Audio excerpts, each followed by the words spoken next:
It is Tuesday, April 7th, 2020, and you are tuned into DIRTRACKR Daily. I'm Justin Fiedler.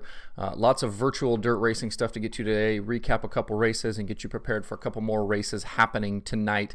Starting off, it was an epic race last night for the World of Outlaws late model iRacing Invitational at Knoxville. If you didn't get a chance to watch, definitely go back and find those highlights. 49 cars signed in for qualifying. Mike McKinney picked up where he left off. He grabbed a quick time over Corey Gordon and Caden Cornell.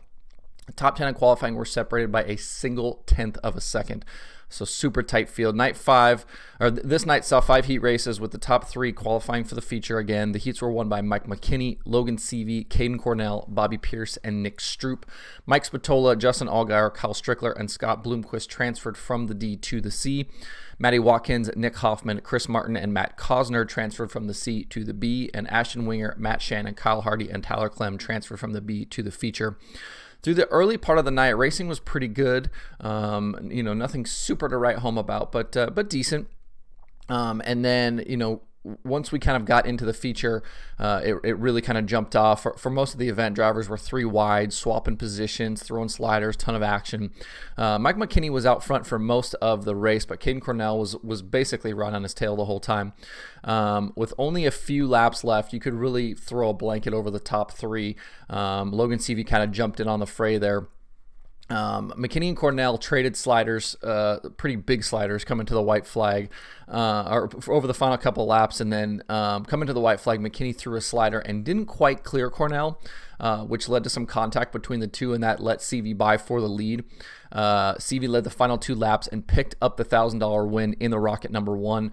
Cornell ended up 2nd, McKinney was 3rd, Kyle Larson 4th, and Ricky Thornton was 5th.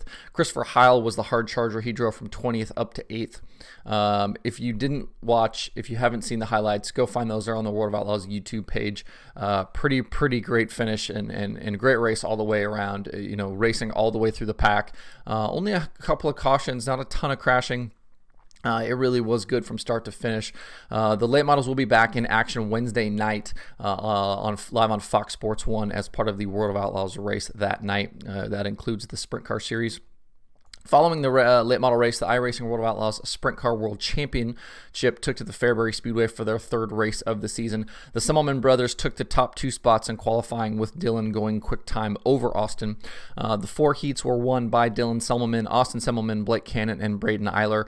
Tyler Ducharme and Mike Keegan transferred into the feature from the 1st B main, and Cole Cabre and last week's winner James Edens transferred from the 2nd B main. The points leader coming to the night was Cameron Merriman. He had a 1-point lead over Alex Bergeron. And he had yet to finish outside the top 5 in a feature, but he missed the show last night, finishing 2 spots outside the transfer in his 2nd B main. That meant we would have a new points leader at the end of the night. The racing up to the feature had been an absolute slugfest. Guys really beating and banging for positions. The kind of tight confines of Fairbury, there's kind of, it looked like early on everybody was on the fence, and then everybody decided to go to the bottom, and then from that point on everybody was kind of scattered all over the racetrack. And if you don't know about Fairbury right against the banking, or right up against the fence, there's a ton of banking, and then the flat's pretty bottom, or the flat is pretty bottom, the bottom's pretty flat, and so you kind of get like these interesting lines, and guys are able to kind of throw big sliders there. And but with as narrow as the track is, it's just, anytime you get side by side or 3 wide or things like that, there's going to be contact, and we definitely saw that through the first part of the night.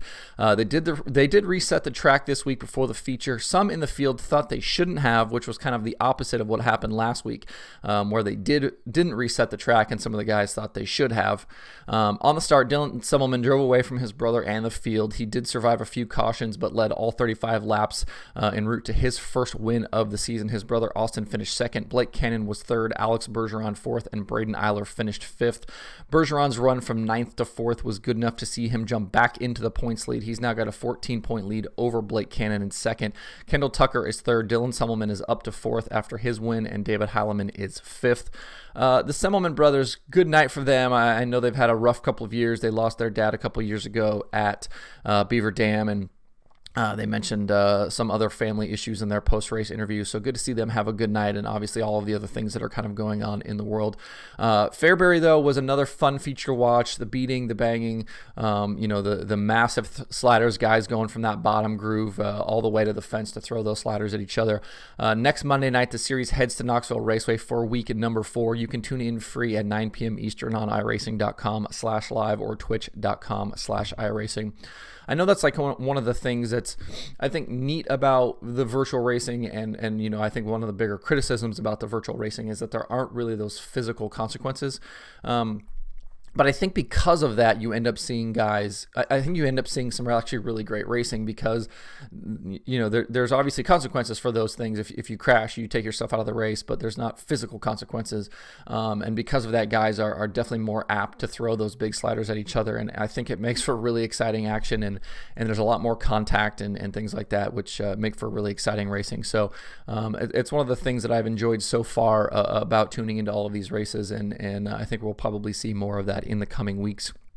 Looking ahead to tonight, 2 more shows on iRacing available to watch. At 7 p.m. Eastern tonight, the World of Outlaws will host their Sprint Car Invitational live from Knoxville Raceway on Dirt Vision. Last time out for the Sprint Cars, Christopher Bell won at the Dirt Track at Charlotte on Fox Sports 1. The previous 2 shows were won by Jock Goodyear and Logan Seavey. A full field of Sprint Cars will battle for $1,000 again tonight. We'll have the full rundown on that tomorrow on the show. It'll be interesting to see what that field looks like. We've had kind of that 40 to 50 cars showing up for these, and because of the race that's also happening tonight at 7 o'clock, I think you're going to see some of those guys that we've seen, the Logan Seaveys and Chase Briscoes and some of those other guys that have been in this race are probably not going to participate because of the other show tonight. So it'll be interesting to see who fills out that field. We will certainly be on top of all of that action tomorrow on the show. But like I mentioned, also at 7 p.m., the 13th annual Schafer's Oil Spring Fling gets underway tonight. You can watch for free over at Dirt on Dirt's Facebook page. 180 late model drivers will battle over the next 3 nights for $14,000 in purse money. The winner on Thursday night gets $4,000. Each driver signed up. It was a $50 entry fee to get in, and then obviously battling for the big money. The field of drivers is kind of a mix of guys from real life racing and iRacing. Guys like Bobby Pierce, Brandon Shepard, Chase Briscoe, Kevin Swindell, Logan Seavey, Mike McKinney, late model standout Rusty Schlenk, Blake, and then kind of some iRacing guys like Blake Cannon, Cole Cabre, and then even Trent Ivey, who we've seen win the Dirt Vision show over on Fox Sports 1 last week, and a lot more guys. Obviously, I can't mention everybody here with 180 drivers on that list, but the drivers will race on the dirt track at Charlotte tonight. The first 2 nights will be split between 3 server groups. Basically, that 180 drivers are split into 3 groups because you can only put so many basically on the track at the same time in an iRacing server. Night 1 will effectively be 3 full programs, qualifying through heat races into features. The top 3 finishers in each of the 3 mains will transfer to the 100-lap feature on night 3. Drivers 4th through 15th on night 1 can either transfer to a night 3 LCQ or decide to run night 2. Night 2 will again be the same format as night 1 was, with 3 full programs, again with the top 3 in each feature transferring to Thursday's feature. Drivers in 4th through 15th qualify for the night 3 last chance qualifiers. And then into night 3, the 3 last chance qualifiers are 30 laps. They all start 24 cars, and the top 2 from each LCQ transfer then into the feature.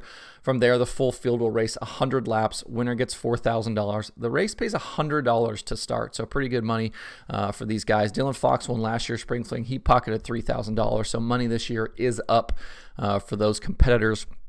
All 3 nights, like I said, will be broadcast free at facebook.com/dirtondirt.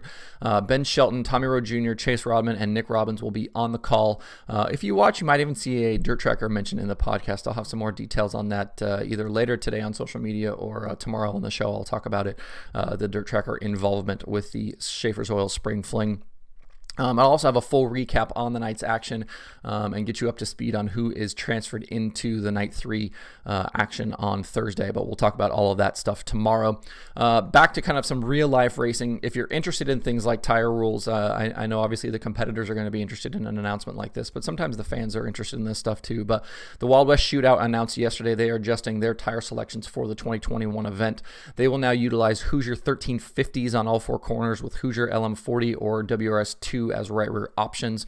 Race officials hope this will kind of lead to some better racing through the kind of whatever week and a half, 2 weeks down there, and then also be a cost savings for the team. They kind of figured out that a lot of the teams are actually buying tires just specifically for that event, and they made the switch because a lot of these guys already have these tires on their trailers, and then if they don't end up using them, they can use them at other racetracks through the course of the season.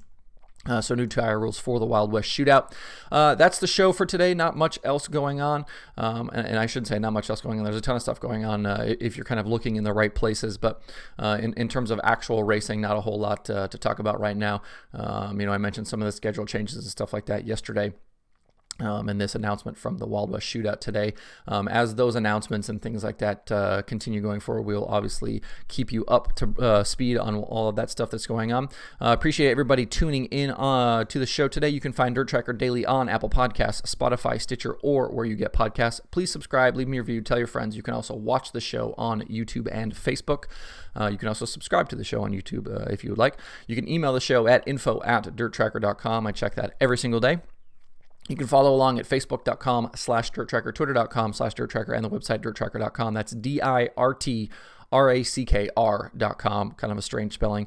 Twitter.com, or you can follow me on Twitter also at Justin_Fiedler.